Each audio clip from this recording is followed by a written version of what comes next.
क्यों करना है, कैसे जानना है, तो सुर्खी से आप अंदाजा लगाइए, इससे आपको थोड़ी वैल्यू समझ में आएगी आज के इस मुद्दे की। कि साउथ अफ्रीका ने कहा है कि America ambassador apologized over Russian allegation. Again सुनिए, साउथ अफ्रीका ने कहा, साउथ अफ्रीका ने क्या कहा जनाब? साउथ अफ्रीका ने कहा कि यूएस एम्बेसडर ने माफी मांगी है हमसे।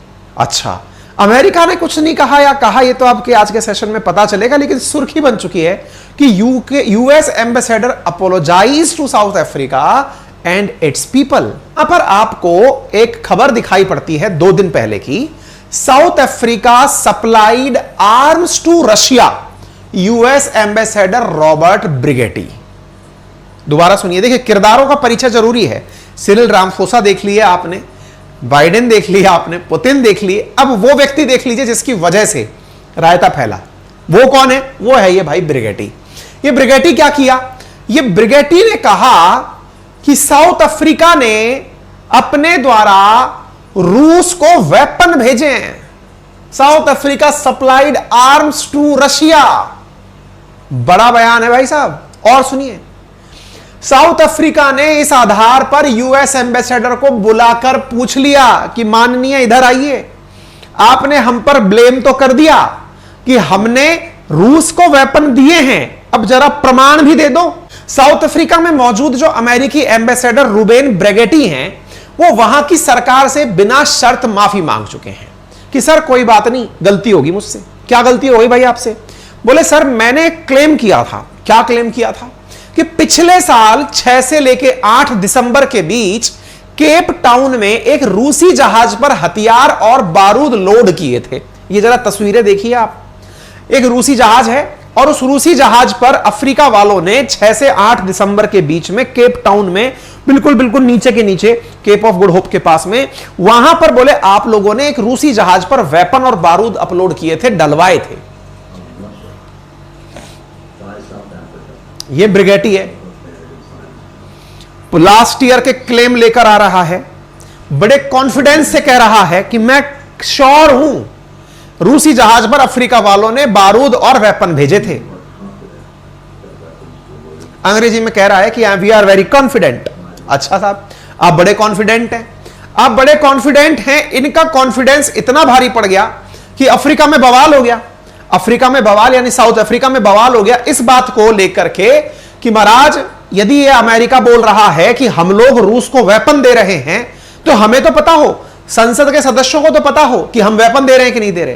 तो भाई साहब इस आधार पर साउथ अफ्रीका की संसद के अंदर सवाल उठने शुरू हो गए और अमेरिका के खिलाफ साउथ अफ्रीका में माहौल बनना शुरू हो गया। साउथ अफ्रीका की पार्लियामेंट के अंदर सिरिल रामाफोसा को खड़े करके सवाल पूछे गए। जो यहां पर जो अन्य सांसद हैं, उन्होंने सिरिल रामाफोसा जी से कहा कि माननीय राष्ट्रपति जी बताइए, क्या यह सत्य है कि आप लोगों ने रूस को वेपन दिए हैं? जानकारी मांगी गई। रामाफोसा जी ने कहा पूरी जांच चल रही है इस बात की कि अमेरिका ऐसा बेबुनियाद बयान कैसे दे दिया। बयान कैसे दे दिया, इसके पीछे की तो बड़ी कहानी हो तो हम जानेंगे, लेकिन मुद्दा तो समझ ले पहले। रामाफोसा जी ने अपनी तरफ से कहा कि साहब इसकी पूरी जानकारी जुटा रहे हैं, हम कोशिश कर रहे हैं। ऐसी स्थिति में फिर सरकार से रहा नहीं गया, एम्बेसडर को बुलाया, भैया इधर आ, ब्रिगेटी तुम्हारे पास बड़ा कॉन्फिडेंस है इस बात का कि हमने वहां वेपन भेजे हैं, जरा हमको रिकॉर्ड दिखाओ, क्या कॉन्फिडेंस है तुम्हारे पास भाई? हैं उड़ते हुए ब्लेम लगा दे रहे हो कि हां हमने देखा था कि इसने ऐसा किया है, जरा बताओ क्या है तुम्हारे पास। राष्ट्रपति कार्यालय ने बयान के बाद में जांच के आदेश दिए, जांच करो क्या सच है क्या गलत है। अमेरिका को बुला लिया गया। अमेरिका की जो डिफेंस मिनिस्टर हैं वो बाहर निकल कर आ गई। उन्होंने तुरंत कहा कि ये बिल्कुल गैर जिम्मेदाराना बयान है, अमेरिका ऐसे कैसे कह सकता है, हमारे ऊपर आरोप है कि ये हम रशिया को वेपन दे रहे हैं। अच्छा बाय द वे ना, ये तरीका हो सकता है अमेरिका का ये जांचने का कि साउथ अफ्रीका इस बात को कैसे ले। क्यों? क्योंकि इस समय साउथ अफ्रीका है ना बीच में पिस रहा है। किसके बीच में? रूस और अमेरिका के बीच में। क्यों? कहानी है इसके पीछे की। कहानी ब्रीफ में अगर बताऊं तो यूं समझ लो कि 5 देशों का एक संगठन है जिसको नाम से आप जानते हैं ब्रिक्स। ब्राजील, रूस, इंडिया, चाइना और साउथ अफ्रीका। आपको रूस पता है, चाइना पता है, ये तो सारे एक मित्र हो चुके हैं अमेरिका विरोधी। ब्राजील में फिलहाल जो सरकार है वो अमेरिका की पक्षधर है। लेकिन उसे भी चीन ने अपनी तरफ कर लिया, यह विकेट भी गिर गया। इसके साथ साथ साउथ अफ्रीका जो है वहां पर ब्रिक्स की समिट होने वाली है अभी अगस्त में, और अगस्त में ब्रिक्स की समिट होने वाली है, और उस समिट में पुतिन महाशय जो हैं वो साउथ अफ्रीका पहुंचेंगे। साउथ अफ्रीका जो खुद है वो सिग्नेटरी है इंटरनेशनल क्रिमिनल कोर्ट का। इंटरनेशनल क्रिमिनल कोर्ट ने पुतिन के खिलाफ वारंट जारी कर रखा है कि जो हमारे सिग्नेटरी हैं अगर उनके किसी भी देश में पुतिन पहुंचे तो सिग्नेटरी मेंबर उन्हें गिरफ्तार करेंगे। भाई साहब, साउथ अफ्रीका में इतनी हिम्मत कि वो गिरफ्तार कर ले पुतिन को। उसने कहा इससे अच्छा है हम आईसीसी की मेंबरशिप छोड़ देंगे, हम गिरफ्तार वगैरह नहीं कर पाएंगे। ऐसी स्थिति में पुतिन साउथ अफ्रीका के रामफोसा को फोन कर लेते हैं, और भाई सब बढ़िया है, तुम्हारे पीछे सुना है यार, पीछे पड़ गए अमेरिका वाले, इससे अच्छा तो वेपन ही दे लिए होते तुम हमें, कम से कम बढ़िया तो रहता। तुमने ना हमें वेपन दिए, ना तुम्हें कुछ फायदा हुआ, वेपन देते तो हम तुम्हारी थोड़ी और मदद करते हैं। तुम अमेरिका के चक्कर में खामोखा लपेटे में आ गए। अमेरिका ने कहा भाई साहब ये तो दाव चल दिया पुतिन ने। सिरिल रामफोसा से पूछ लिया और सब ठीक तो है, अमेरिका वाले ज्यादा लाइन क्रॉस कर रहे हैं। अमेरिका वालों को समझ में आ गया मामला बिगड़ गया, भाई मामला बिगड़ गया, जल्दी से माफी मांगो। ये रहे ब्रिगेटी। ब्रिगेटी ने कहा सॉरी भाई साहब, मैंने गलत जानकारी दे दी, ऐसी स्थिति में मैं माफी चाहता हूं, अपने द्वारा मिस इंटरप्रिटेशन हो गया आप लोगों को, मैं ऐसा नहीं कहना चाह रहा था, ऐसा कुछ भी नहीं है, सॉरी सॉरी सॉरी। इस आधार पर यह खबर छपकर आई कि साउथ अफ्रीका ने कहा कि ब्रिगेटी जो है ना वो माफी मांग चुका है, उसके पास कोई प्रमाण नहीं है। क्यों? पुतिन बाबा का कॉल आ गया।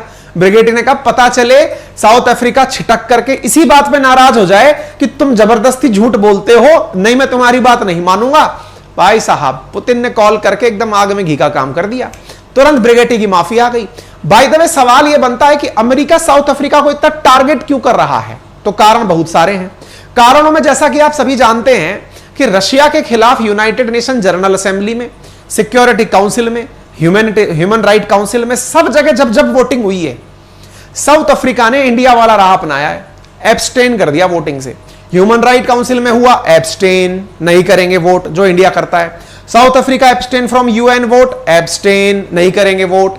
South Africa abstain from UN general assembly, abstain, vote नहीं देंगे हम। वोट नहीं देंगे से मतलब यह हुआ ना अमेरिका के पक्ष में देंगे, यानी ना यूक्रेन के पक्ष में देंगे, ना हम रशिया के पक्ष में देंगे। इंडिया वाली राह अपना रखी है इनने। ऐसी स्थिति में अमेरिका को लगता है यार ये हमारी बात नहीं मान रहा है, ये इंडिया की राह पर चल दिया है, कुछ वैसा ही काम हुआ है। तो अब सवाल बनता है कि अमेरिका ने ऐसी स्थिति में माफी क्यों मांगी? मजबूरी है।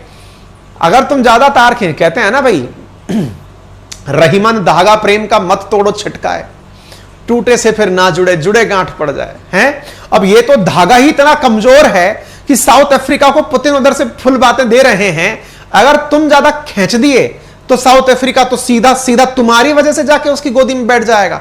तो अमेरिका इसको मनाया, और साउथ अफ्रीका जो 15वीं ब्रिक्स समिट की बैठक कर रहा है अगस्त 2023 में, वहां पुतिन जाएंगे तो गिरफ्तार हो सकते हैं, क्योंकि यूएन आईसीसी का मानना है कि साउथ अफ्रीका जरूर हमारे पक्ष में काम करेगा। क्योंकि आईसीसी का स्टेट पार्टी है साउथ अफ्रीका। यह रहा साउथ अफ्रीका, अफ्रीका के एकदम दक्षिण में। बोले ये साइन करके रखा हुआ है, आईसीसी के फैसले मानने के लिए बाध्य है।